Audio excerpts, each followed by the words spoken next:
moved to South Dakota about 5 years ago. It was the first time I'd ever lived alone, and honestly, it was long overdue.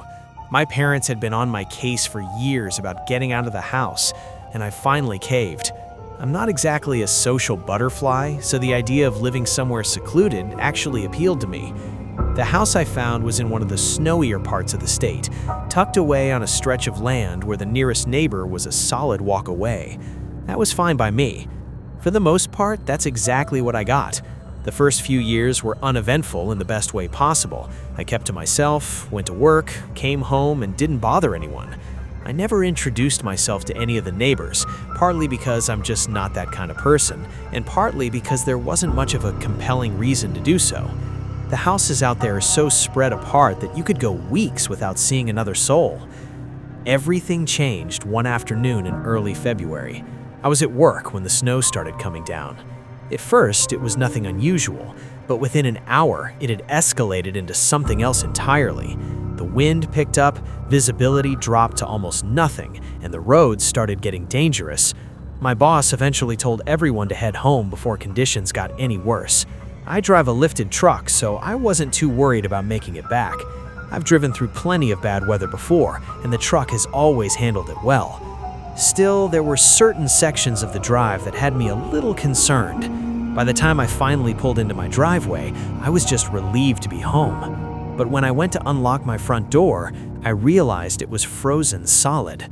I stood there for a second, processing what was happening, then tried again, but it wouldn't budge.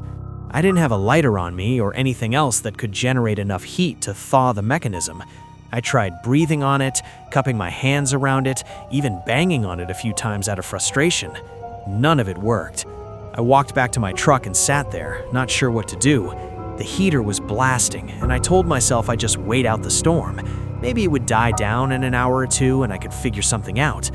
But as I sat there, watching through the windshield, the snow only seemed to fall harder. After maybe 10 minutes, I realized I was making a mistake. The longer I waited, the worse things were gonna get. My truck was already half buried, and even with the lift, I doubted I'd be able to get back out of the driveway. So now, driving wasn't even an option anymore. I didn't have anyone to call. I didn't know what to do. I didn't know any of my neighbors, and my parents were hours away. I tried to drive the truck out of there, but like I suspected, it was stuck. My only real option was to walk to one of the neighboring houses and ask for help. I hated the idea of it, showing up at some stranger's door asking them to take me in, but I didn't have another choice. Staying in my truck all night wasn't gonna work. The gas would eventually run out, and then I'd be sitting in a freezing metal box in the middle of a blizzard. The closest house was still pretty far away, probably a quarter mile or so. By the time I reached it, I was shivering uncontrollably. It was a tiny one-story house, and even through the blowing snow, I could tell it was in rough shape. I knocked on the front door as loud as I could. I waited for a good minute and was just about to turn away and try the next house when the door swung open so violently I actually took a step back. The man standing there looked around 50 years old with a very nondescript face. He looked at me for a second without saying anything, then introduced himself as Joe. I explained my situation, and he nodded slowly, stepping aside to let me in. I should have felt relieved, but something about him felt off from the start. It was hard to pinpoint at first. The house was warm, which was all I really cared about in the moment. He offered me a seat on the couch and sat across from me in a worn-out armchair. We made small talk for a few minutes, or at least I tried to. He answered my questions, but his attention seemed to be somewhere else entirely. His eyes kept darting around the room, from me, to the floor, to the ceiling, to somewhere over his shoulder. It's like he couldn't focus on any one thing for more than a few seconds. At first, I thought maybe he was just nervous about having a stranger in his house. That would have been understandable. But the longer we sat there, the more unsettled I became. He couldn't focus on the conversation either. He'd be mid-sentence and then just trail off, staring at a spot in the wall like he was looking through it. I decided I wanted as little interaction with this guy as possible. I told him I was exhausted and asked if I could just get some sleep. He seemed almost relieved by the suggestion and pointed to the couch, saying I could crash there for the night. I asked if we could turn out the light, and he flicked off the lamp without argument. But he didn't leave. He just stood there in the doorway for what felt like a full minute, not saying anything, not moving. I lay on the couch with my eyes half closed, trying to look like I was already drifting off. Eventually, after this long, uncomfortable night, he finally receded down the hallway towards what I assumed was his bedroom. I really tried to sleep. I was exhausted, and the couch was actually more comfortable than I expected. But I couldn't shake the feeling that something was deeply wrong. Every time I closed my eyes, I'd start to drift off and then jolt awake, convinced I heard something. About an hour in, I actually did start hearing things. It took me a few seconds to realize that the thumping and scraping sounds were coming from above me. At first, I told myself it was just snow shifting on the roof. That happens all the time in heavy storms. But these sounds were different somehow. That didn't make any sense, though. The house was one story. There was no upstairs floor for anyone to be walking around on. I lay there, staring at the ceiling, trying to convince myself there was a rational explanation. The sounds continued for several minutes, sporadic but persistent. And then, without warning, there was a thump that was considerably louder than all the previous ones. It was so sudden and so forceful that I shot upright on the couch, and as soon as I sat up, I saw him. Joe was standing in the doorway again.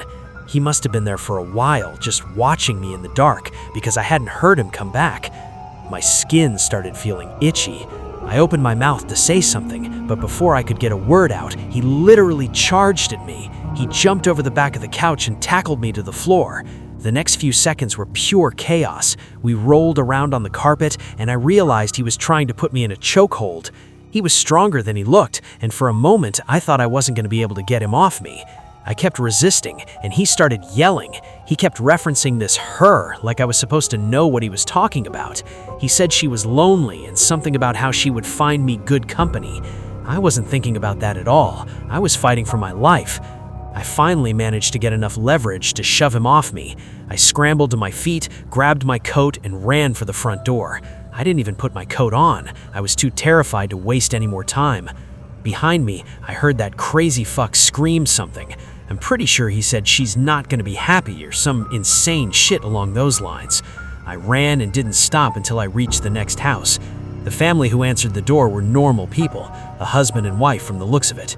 They took one look at me and pulled me inside without asking questions. I slept on their couch that night. The next morning, I woke up to the wife, who I introduced herself as Kathy. She was making everyone coffee. The three of us sat at the kitchen table, and I told them what happened. As soon as I described the house, the husband, whose name was Brandon, interrupted me. He asked if it was Joe. I said yes, and he just nodded like he wasn't surprised at all. He told me that Joe had been a problem in the area for years, but then he told me something that gave my skin that itchy feeling again. About a decade ago, Joe's wife had disappeared. There was never any official investigation, nothing was ever proven, but most people in the area suspected he killed her. The body was never found. I immediately connected the dots, but kept my mouth shut for whatever reason. I still have no idea why I didn't speak up. I did end up reporting my experience to the police, but I don't think they ever did anything to deal with it. The scariest part is that I still live in the same house 3 years later. Nothing has happened since that night in the blizzard, but I'd be lying if I didn't get a weird feeling every time I drive past Joe's house. The one silver lining to all of this is that I got close with the family who took me in that night, but I always get a weird feeling every time I go over there because it reminds me of Joe and whatever god-awful thing he's done to his wife.